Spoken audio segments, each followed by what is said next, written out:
Hello दोस्तों, इस video के अंदर हम सोर्सेज ऑफ हिंदू लॉ को समझेंगे। इससे पहले हमने ये समझा था कि हु इज हिंदू, हिंदू कौन होता है। क्योंकि जब हम कोई पर्सनल लॉ पढ़ रहे हैं तो जिससे रिलेटेड पर्सनल लॉ पढ़ रहे हैं, हमें ये जानना जरूरी है कि वो है कौन। सो यहाँ पे हम हिंदू पर्सनल लॉ पढ़ रहे हैं तो हमें ये जानना जरूरी है कि हिंदू कौन होता है। तो हमने समझा कि हिंदू कौन होता है कॉडिफाइड लॉज के हिसाब से, अनकॉडिफाइड लॉज के हिसाब से। तो अगर आपने वो वीडियो नहीं देखी तो उसको जरूर देखिएगा।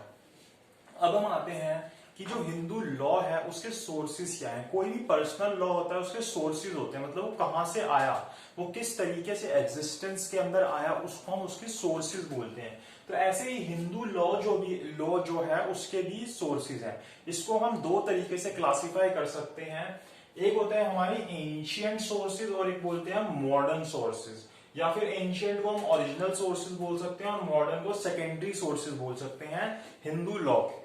अब देखिए, अगर हम आए एंशियंट के ऊपर तो एंशियंट सोर्सेज 4 तरीके के हैं और मॉडर्न सोर्सेज 3 तरीके के हैं। अगर वो आपसे एग्जाम में क्वेश्चन पूछता है what are the sources of Hindu law, तो इसका मतलब टोटल 7 तरीके के सोर्सेज हैं, 7 तरीके हैं जहां से हमारे पास हिंदू लॉ आया या आता है। अब जो एंशियंट है वो 4 कौन कौन से हैं? श्रुतिज, स्मृतिज, commentaries and digest and customs. ये 4 तरीके हैं जिसको हम कौन सा बोलते हैं? Ancient way of sources of Hindu law बोलते हैं। और मॉडर्न के अंदर 3 तरीके आते हैं जो आजकल जिस तरीके से बाकी लॉज भी हमारे एग्जिस्टेंस के अंदर आते हैं वो क्या है? जुडिशियल डिसीजंस, लेजिस्लेशन और equally justice and good concise का प्रिंसिपल। अब देखिए, अगर हम एंशियंट के ऊपर आए तो सबसे पहला क्या है? श्रुतिज। श्रुतिज का मतलब क्या होता है? जिन चीजों को हम सुनते हैं। श्रु वर्ड का मतलब ही हियर्ड होता है। जिस चीज को हम सुन रहे हैं उसको हम श्रुतिज बोलते हैं।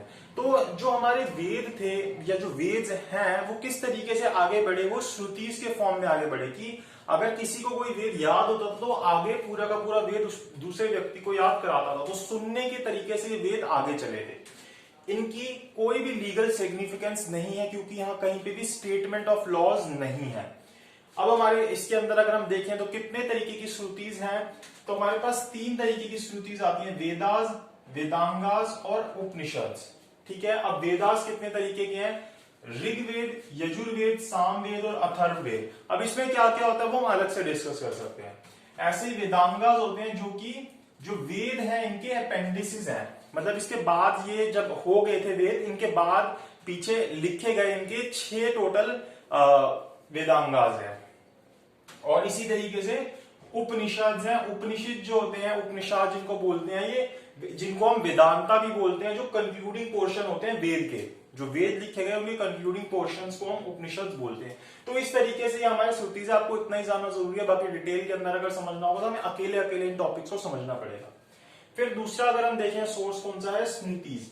स्मृतिज क्या होती है? मतलब कि जो चीजें हमें याद रही, मतलब कि जो हमारे सेजिस थे, जो हमारे ऋषिज थे, उन्होंने जो चीजें लिखी और आगे दी उनको हम स्मृतिज बोलते हैं। तो recollection of rishis handed down to us, जो भी चीजें उन्होंने लिख के हमें आगे दी वो सब हमारी स्मृतिज के अंदर आती हैं।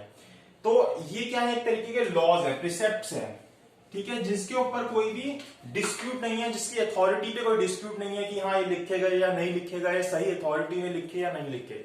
लेकिन ये वेरियस इंटरप्रिटेशन के लिए हमेशा से ओपन रहे कि अगर कोई चीज लिखी हुई है तो उसका क्या मतलब निकल रहा है, इस चीज के लिए हमेशा से ओपन रहे हैं स्मृतिज जो है। और अगर स्मृतिज देखी जाए तो ये 2 तरीके की होती हैं, प्राइमरी स्मृतिज और सेकेंडरी स्मृतिज। टाइम के हिसाब से हमने इनको प्राइमरी और सेकेंडरी बोल दिया। अगर हम प्राइमरी स्मृतिज में जाएं तो ये 2 तरीके की हैं, प्रोज और पोएट्री फॉर्म में। प्रोज और पोएट्री फॉर्म में, जो प्रोज फॉर्म में होती है उसे हम क्या बोलते हैं? धर्म सूत्रास, और जो पोएट्री फॉर्म में होती है उसे हम क्या बोलते हैं? धर्म शास्त्रास। तो ये 2 तरीके की हो गई हमारे पास। तो ये क्या है? स्मृतिज हैं। उसके बाद हमारे पास आती है कमेंट्रीज एंड डाइजेस्ट। अब देखिए, श्रुतिज आई, स्मृतिज आई। अब स्मृति के अंदर भी हमने क्या बोला कि ओपन टू वेरियस इंटरप्रिटेशन। अब कोई किसी तरीके से इंटरप्रेट कर रहा था, कोई किसी तरीके से इंटरप्रेट कर रहा था, बहुत ज्यादा कंफ्यूजन हो रही थी और आपस में 2 चीजों में कंफ्लिक्शन आ रहा था या कॉन्ट्राडिक्शन आ रहा था। तो इसके लिए कमेंट्रीज एंड डाइजेस्ट लिखी गई बाद में।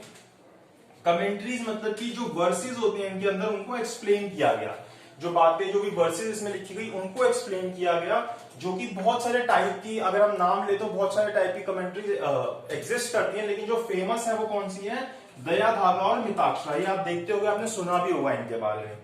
और जो डाइजेस्ट होते हैं, ये क्या होते हैं, बड़े सारे पैसेजेस मिला के एक्सप्लेनेशन लिख दी जाती है, सबके बीच में कंपैरिजन किया जाता है, अलग अलग जो लोगों ने अलग अलग चीजें लिखी, इसको हम निबंध बोलते हैं। और ये दो तरीके की एग्जिस्ट करती हैं, या दो तरीके की हैं। एक होती है विवदनावा सेतु और दूसरी है विवादा भुगरनावा। भुगरनावा, या जो भी प्रोनाउंसिएशन होगी इसकी, विवादरनावा सेतु और विवादा भुगरनावा। तो इस तरीके से हमारे पास कमेंट्रीज एंड डाइजेस्ट आई। इन्होंने क्या किया, मतलब जो कमेंट्री और डाइजेस्ट थी, जो ये जो स्मृति थी, इनको रिकंसाइल कर दिया, एक तरीके से इकट्ठा कर दिया, और कोई भी जो हमें प्रॉब्लम्स आई थी वो सारी प्रॉब्लम्स इसको खत्म करने की कोशिश की कमेंट्रीज एंड डाइजेस्ट के अंदर। और चौथा सोर्स हमारे पास कौन सा आता है, कस्टम्स का। कस्टम का मतलब क्या होता है, कोई भी चीज हैबिचुअली जब हम किसी चीज को फॉलो कर रहे होते हैं किसी भी जगह पे, उसको हम कस्टम्स बोल देते हैं। कस्टम तीन तरीके के होते हैं, लोकल, क्लास कस्टम्स और कस्टम जिसको बोलते हैं। तो ये तीसरा मैंने सही नहीं लिखा है,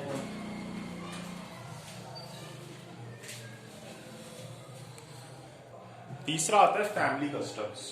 ये कस्टम ही लिख दिया मैंने, फैमिली कस्टम होता है तीसरा, फैमिली कस्टम्स। तो ये तीन तरीके के होते हैं। अब ये जो है ना, इसको हमें बहुत सारे डिटेल में समझना पड़ेगा, क्योंकि इसके ऊपर अलग से क्वेश्चन आ जाता है कि कस्टम्स क्या होते हैं।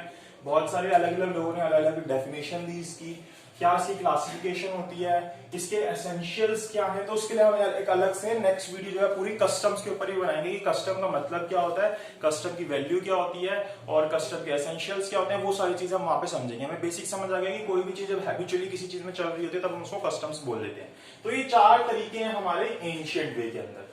फिर उसके बाद अगर हम आए मॉडर्न, तो मॉडर्न तरीके तीन है। जुडिशियल डिसीजंस, जो आपको अच्छे से पता है जुडिशियल डिसीजन क्या होते हैं। जब कोर्ट किसी चीज के ऊपर डिसीजन देता है, जो एक अथॉरिटी है, तब हम उसको जुडिशियल डिसीजन बोल देते हैं। तो इसके ऊपर बहुत सारे जुडिशियल डिसीजंस टाइम के साथ आते रहते हैं, जो हम आजकल भी देखते हैं। हिंदू लॉ के ऊपर या हिंदूज के ऊपर अलग अलग जुडिशियल डिसीजन कोर्ट के द्वारा दिए जाते हैं, जो हमारे ऊपर एप्लीकेबल होते हैं। इसी तरीके से लेजिस्लेशन जो है, लेजिस्लेशन ने बहुत सारे एक्ट्स बनाए ताकि चीजें जो है कोडिफाइड हो जाए और चीजों के अंदर प्रॉब्लम ना हो।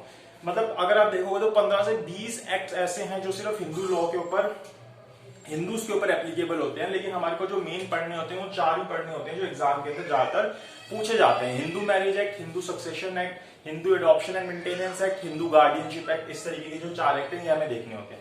और एक प्रिंसिपल आता है equity, justice and good concise. मतलब जहां पे कोई चीज रह गई, हमारे एंशिएंट लॉज के अंदर नहीं मिली, हमें जुडिशियल डिसीजन लेजिस्लेशन में नहीं मिली, तब इसको फॉलो किया जाता है कि equity, justice and good concise के प्रिंसिपल को फॉलो करते हुए उस चीज के ऊपर हम निर्णय लेते हैं, डिसीजन लेते हैं और अपना लॉ बनाते हैं, जो पर्सनल लॉ है हिंदूज के ऊपर।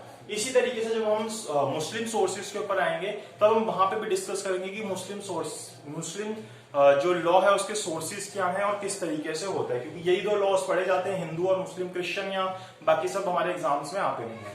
तो ये हमने देखा सोर्सेज ऑफ हिंदू लॉ क्या है। अगर हम देखें तो एंशिएंट के अंदर चार आ गए, श्रुति, स्मृतिज, कमेंट्री एंड डाइजेस्ट और कस्टम्स। और मॉडर्न के अंदर तीन आ गए, judicial decisions, legislation, equity, justice and good concise. तो मतलब टोटल हमारे पास 7 तरीके के सोर्सेज है जहां से हमें हमारा हिंदू लॉ मिलता है। तो इस वीडियो के लिए इतना ही। अगर आपको वीडियो अच्छी लगी हो तो लाइक, शेयर और सब्सक्राइब।